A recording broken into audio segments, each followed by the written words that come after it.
सुनेत्रा पवारांना आत्ताशी खेळ समजलाय. 3 नेत्यांचा राजीनामा, कारण तटकरे शरद पवार बरोबरच होते. योगायोग म्हणा किंवा दुसरं काही. 16 डिसेंबर 2025ला म्हणजे अजित पवारांच्या मृत्यूच्या जवळपास 1.25 महिन्याआधी पटेल आणि तटकरे हे 2 माणसं परस्पर अमित शहांना दिल्लीत भेटली. 15 मिनिटे चर्चा आणि मुद्दा महानगरपालिका आणि राष्ट्रवादीचं विलिनीकरण असल्याची माहिती चर्चिली गेली. अजित पवारांच्या पक्षातील मंत्री हसन मुश्रीफ यांनी नोव्हेंबर-डिसेंबर दरम्यान महानगरपालिका निवडणुकांपूर्वी तटकरे यांच्यावरती सेक्युलर नेत्यांना बाजूला सारण्याचा आरोप केला. ते अजित पवारांच्या विरोधात एनडीएची बी टीम तयार करत असल्याचं म्हटलं होतं. तेच हसन मुश्रीफ जिथे पटेल तटकरे विलिनीकरणावर बोलतच नाही किंवा बोलणंच झालं नाही म्हणत असताना मुश्रीफ मात्र बोलणं झाल्याचं सांगतायत. डॉट जोडायचेत. हा खेळ कुठून कसा सुरू झाला हे समजून घ्यायचंय. सुनेत्रा पवारांना 3 नेत्यांचे राजीनामे पडल्यानंतर पवार म्हणतायत तेच खरं आहे याचा अंदाज लागलाय का?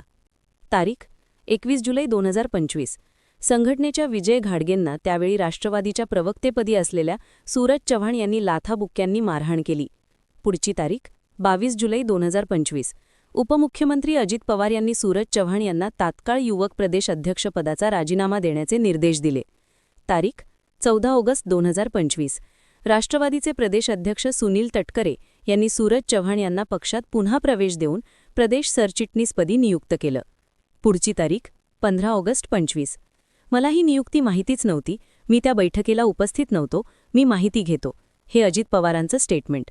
ही घटना सांगण्यासाठी पुरेशी होती की सुनील तटकरे 2019ला चर्चेत आलेले जेमतेम नाव पवारांपासून अजित पवार वेगळे झाल्यानंतर पक्षावर कमांड मिळवत होतं.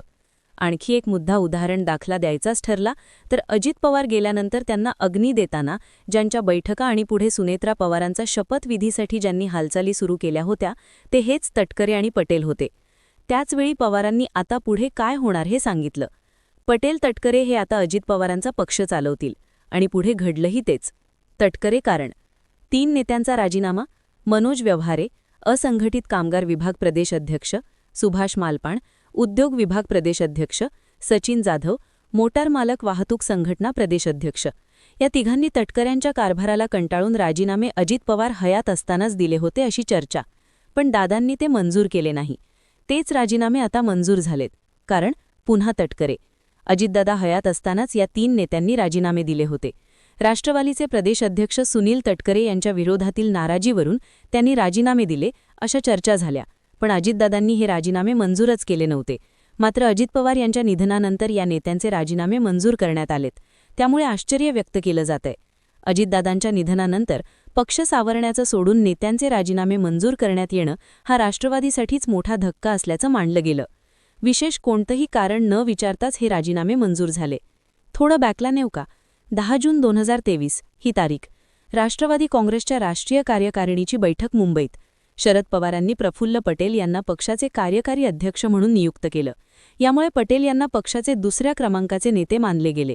आणि पुढची 23 जून 2023 ही तारीख. अजित पवारांनी बंड केलं. कार्यकारी अध्यक्ष म्हणून पटेल अजित पवारांसोबत गेले. अर्थ प्लॅनिंगशीर पटेल ऑपरेशन करतात याची माहिती सुनेत्रा पवारांना सुद्धा होतीच.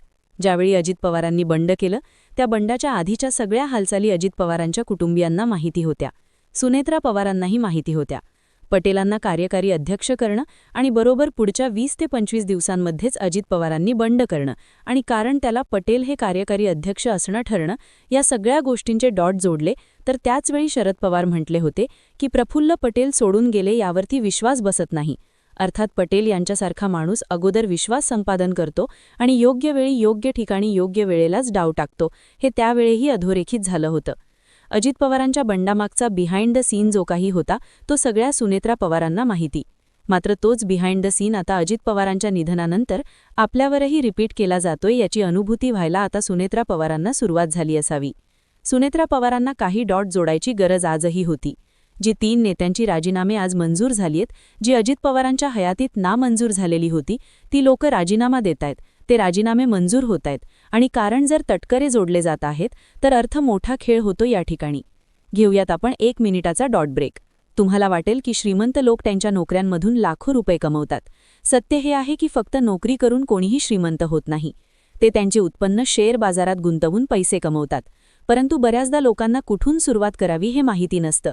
म्हणून मी तुम्हाला मार्केट वुल्फची ओळख करून देऊ इच्छिते.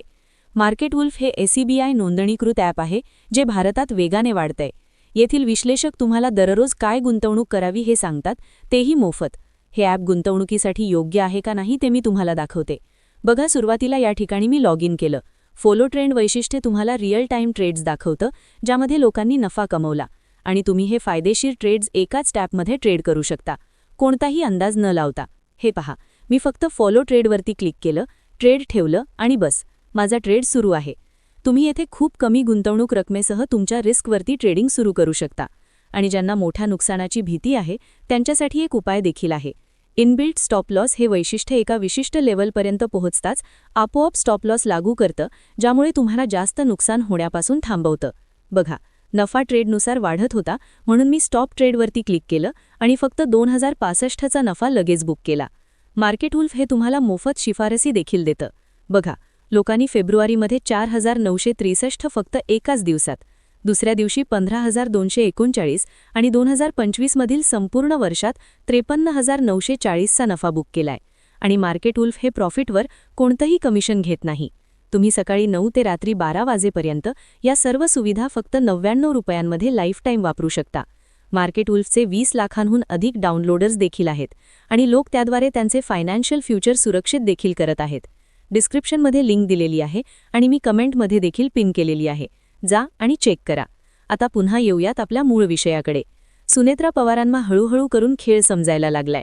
जसं मी म्हटलं होतं, अजित पवार यांच्या निधनाची जी टाईमलाईन होती ती टाईमलाईनच सगळी खोटी आहे. जो अहवाल समोर आलाय त्या अहवालात विमान झाडाला आदळलं हे सांगितलं जातंय. छगन भुजबळ म्हणाले, मी स्वतः त्या ठिकाणी जाऊन आलेलो आहे, तिथे कुठेही झाड नाही आणि झाडावर आदळलेलं विमान आहे असं कोणीही प्रत्यक्षदर्शनी सांगितलेलं नाही. नंबर 1, ही माहिती खोटी आहे. नंबर 2, दृश्यमानता कमी होती. अगोदरच सांगितलं जात होतं CCTV फुटेज क्लिअर आहे. लोक सांगतात आम्हाला सगळं क्लिअर कट दिसत होतं. याचा अर्थ दृश्यमानता कमी होती हा दावा केला गेलाय, तोही खोटा. नंबर 3, या विमान कंपनीचा मालक पायलटच्या जागी झोपलेला दिसतोय. अर्थ हे विमानात सगळं जे होतं ते संशयाच्या भोऱ्यात होतं. नंबर 4, ऐनवेळी अजित पवारांच्या विमानाचा पायलट बदलला जातो. रोहित पवारांच्या आरोपानुसार पटेल आणि तटकरे यांच्या शेवटच्या फोनाफोनीमुळेच अजित पवारांना विमानाने जाणं भाग पडलं. डॉट जोडले तर सुनेत्रा पवारांच्या लक्षात येईल हा खेळ कुठून कसा सुरू आहे. पियुष गोयल हे राष्ट्रवादीचे राष्ट्रीय अध्यक्ष प्रफुल्ल पटेल, ते असंच नव्हते म्हटले. तो टाकलेला एक खडा होता की लोकांची रिॲक्शन काय ती. सुनेत्रा पवारांना तेही लक्षात घेणं गरजेचं आहे. सुनेत्रा पवारांभोवती पटेल, तटकरे, नरेश अरोराही ही 2-4 माणसंच फिरताना दिसतायत. सुनेत्रा पवारांना हे लक्षात यायला हळूहळू सुरुवात झालीये. जय पवार यातून शहाणे झालेत हेच नक्की म्हणता येऊ शकतं, कारण एकामागून एक आता जय पवार सुद्धा प्रश्न उपस्थित करतायत. सुनेत्रा पवार अजित पवारांच्या निधनाच्या 3ऱ्या दिवशी उपमुख्यमंत्री पदाची शपथ घेत होते. त्यावेळची शरद पवारांची प्रेस कॉन्फरन्स आठवतं. त्या प्रेस कॉन्फरन्समध्ये खूप काही बोलकं असं स्टेटमेंट पवारांनी केलं. अजित पवार गेल्यानंतर राष्ट्रवादी काँग्रेसच्या पक्षाचे नेते प्रफुल्ल पटेल आणि सुनील तटकरे आहेत आणि ते आता त्यांच्या पक्षातील निर्णय घेतायत. आज फक्त ज्या 3 नेत्यांचे राजीनामे पडले त्याच्यावरूनच राष्ट्रवादी काँग्रेसचा मी अख्खा टेक्स्चर नेमकं काय आहे हे मी ते बांधत नाही. तर तटकरे आणि पटेल हे लोक ज्यावेळी सूरज चव्हाण यांची अजित पवारांनी हकालपट्टी केली होती, निलंबन केलं होतं, त्यानंतर तटकरे याच व्यक्तीने पुन्हा एकदा सूरज चव्हाण यांना आपल्या पक्षात घेतलं, ज्याची माहिती अजित पवारांना नव्हती. हसन मुश्रीफ यांनीही तटकऱ्यांवरती बोट दाखवलं होतं. भुजबळही आता कुठे ना कुठे तटकऱ्यांवरती बोट दाखवतायत. आणि अजित पवारांसोबत असलेले आमदार, मग अमोल मिटकरी असो किंवा जे प्रत्यक्षात बोलत नसलेले अनेक आमदार लोकसुद्धा तटकरे आणि पटेल यांच्या भूमिकांवरती संशय घेतात. पक्ष विखुरला आहे, तो सावरण्यासाठी जर अजित पवार गेल्यानंतर 3ऱ्या दिवशी तुम्ही उपमुख्यमंत्री पदाची शपथ घेतात, याचा अर्थ तुम्हाला पक्ष वाचवायचा आहे. तर पक्ष वाचवायचा आहे याचा अर्थ पक्षात पडणारे राजीनामे, पक्षात असणारं नाराजी नाट्य आणि तुमच्या प्रेस कॉन्फरन्सच्या अगोदर आमदार सरोज आहिरे यांनी व्यक्त केलेली खंत, म्हणजे दादा हयात असतानाही या लोकांनी कधी दादांच्या जवळ जाऊ दिलं नाही आणि आता सुनेत्रा वहिनींच्याही जवळ जाऊ देत नाही. अशा एक आमदार सरोज या बोलणाऱ्या नाहीयेत, तर अशा अनेक आमदार असू शकतात. या सगळ्यांचा जर डॉट जोडायचे ठरले तर सुनेत्रा पवारांना अचूक हा खेळ लक्षात येईल. आणि हा खेळ समजला याचा अर्थ पवार म्हणतायत तेच खरं आहे, पटेल तटकरे सारखी माणसं हा पक्ष गिळंकृत करतील. डॉट. मी बरेचसे डॉट सांगितले. अर्थात यामध्ये जर आणि तर ही भूमिका अनेकांचं जर आणि तर असंही मत आहे. मात्र मांडलेल्या सगळ्या मुद्द्यांवरती तुम्हाला व्यक्त व्हायचंय, तुमचंही मत आम्हाला कळवायचंय. विषय आवडला असेल तर जास्तीत जास्त लोकांपर्यंत जरूर शेअर करायचं. जाता जाता एक महत्त्वाची ॲड, मार्केट वुल्फ आधीच 20 लाखांहून अधिक डाउनलोड भी झालेले आहेत. मी कमेंटमध्ये लिंक पिन केलेली आहे, फक्त क्लिक करा आणि डाउनलोड करा.